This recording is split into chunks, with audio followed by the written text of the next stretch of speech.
Hello అండి.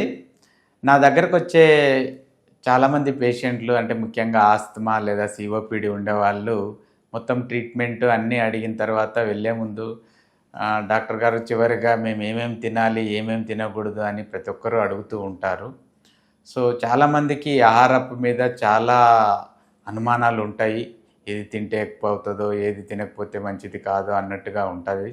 So, చాలామందికి ఆహారపు అలవాట్లు పెద్దగా ఆస్తమా మీద గానీ, సీఓపీడీ మీద గానీ అంత ఇన్‌ఫ్లూయెన్స్ ఉండదండి చెప్పాలంటే. కాకపోతే ఆస్తమా ఉండేవాళ్ళు చాలా వరకు వాళ్ళకు కొన్ని పులుపు పదార్థాలు, లేక చల్లటి పదార్థాలు, ఫ్రిడ్జ్‌లో ఉండే ఐటెమ్స్ లేదా కొంచెం ఘాటు వాసనలు, పొగ ఇటువంటివి వాళ్ళకు కొంచెము ఉన్న ఆస్తమా ఉధృతమైపోతూ ఉంటది. కాబట్టి వాళ్ళకు ముఖ్యంగా వాళ్ళు గమనించాల్సిందేంటంటే ప్రత్యేకంగా ఏదైనా పదార్థాలు తిన్నప్పుడు వాళ్ళ ఆస్తమా ఎక్కువైనా, లేకుంటే అప్పటిదాకా ఉండే సింప్టమ్స్ కంట్రోల్‌లో ఉండి మళ్ళీ తిరగదోడినా, ఆ పదార్థాలను వాళ్ళు వదులుకోవాల్సుంటది. దీంట్లో చెప్పాలంటే ముఖ్యంగా పుల్లటివి ఒకటి, చల్లటివి ఒకటి. ఇవి వాళ్ళు గమనించుకొని వాటికి దూరంగా ఉంటే మంచిది. అదేవిధంగా సీఓపీడీ పేషెంట్స్ వీళ్ళకి కూడా ఆస్తమా లాంటి సింప్టమ్స్ ఉంటాయి. వీళ్ళు కూడా ఫలాన్ని తినకూడదు అన్నట్టుగా ఏమీ ఉండదు.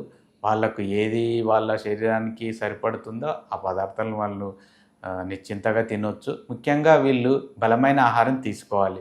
వీళ్ళకి ఆయాసంతోనో ఒంట్లో ప్రోటీన్స్ అనేటివి తగ్గిపోతూ ఉంటాయి. కాబట్టి వీళ్ళకు మంచి ప్రోటీన్ డైట్ ఇవ్వాల్సి ఉంటది. అంటే మాంసకృత్తులు ఉండేటివి, లేక ఎగ్స్ అయితేనేముంది, చికెన్ అయితే ఉంది, మటన్ అయితే ఏముంది, ఇవన్నీ కూడా తినొచ్చు. లేదా వెజిటేరియన్స్ అయితే నట్స్, ప్రోటీన్ ఉండే పల్లీలు, ఈ కాయగూరలు ఇవన్నీ కూడా వాళ్ళు ఎక్కువ తీసుకోవాల్సి ఉంటుంది. ఎందుకంటే వాళ్ళకి ప్రోటీన్ చాలా అవసరం. సో, సీఓపీడీ పేషెంట్స్ వాళ్ళు బలమైన ఆహారం తీసుకోవాలి. ఆస్తమా లాంటి పేషెంట్ ఉన్నవాళ్ళు కొంచెం వాళ్ళకి పడని పదార్థాలు ముఖ్యంగా పుల్లటివి, చల్లటివి దూరంగా ఉండడం మంచిది. సో, ఇంకొకటి వాతావరణం యొక్క ఎఫెక్ట్ ఏమైనా ఉంటుందా వీళ్ళల్లో అంటే ముఖ్యంగా ఈ మాన్సూన్స్ వర్షాకాలం అయితే ఏముంది, శీతాకాలం అయితే ఏముంది, అప్పుడు వాతావరణం చల్లబడిపోవటం వల్ల వాతావరణంలో వైరస్‌లు బాగా అభివృద్ధి చెందుతాయి.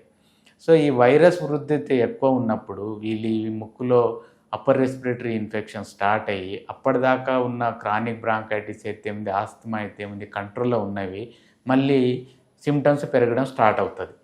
సో, వాతావరణం ఎఫెక్టు ఖచ్చితంగా వీళ్ళల్లో ఉంటుంది. ముఖ్యంగా సీఓపీడీ గానీ, ఆస్తమా పేషెంట్స్ గానీ వీళ్ళు శీతాకాలంలో, వర్షాకాలంలో వీలైనంత వరకు బయటికి పోకుండా ఉండాలి. ఒకవేళ పోవాల్సి వస్తే మంచిగా వాళ్ళ శరీరం కప్పుకోవడానికి షాల్వాలు, స్వెటర్స్ లాంటివి యూజ్ చేయాలి.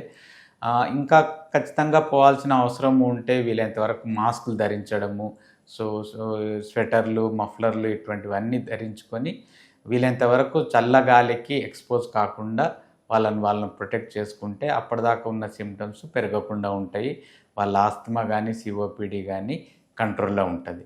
ముఖ్యంగా ఈ వాతావరణం చల్లగున్నప్పుడు ఇన్‌ఫ్లుయెన్జా వైరస్‌లు ఎక్కువగా సోకుతూ ఉంటాయి. సో, ఈ ఇన్‌ఫ్లుయెన్జా వైరస్ సోకకుండా ఉండాలంటే ఇన్‌ఫ్లుయెన్జా వ్యాక్సిన్ గూడా దొరుకుతదండి. సంవత్సరానికి ఒక డోసు వీళ్ళు వేసుకుంటే చాలా మంచిది. ఈ ఫ్లూ అనేది ఇన్ఫెక్షన్ సోకకుండా వాళ్ళ యొక్క జబ్బులు ఉధృతం కాకుండా ఉంటాయి. సో, వాతావరణాలు మారినప్పుడు సంవత్సరానికి ఒకసారి ముఖ్యంగా ఈ మాన్సూన్ టైంలో ఈ ఫ్లూ వ్యాక్సిన్ వేసుకోవడం వల్ల గూడా ఫ్లూ ఇన్ఫెక్షన్‌ను నివారించొచ్చు. Thank you.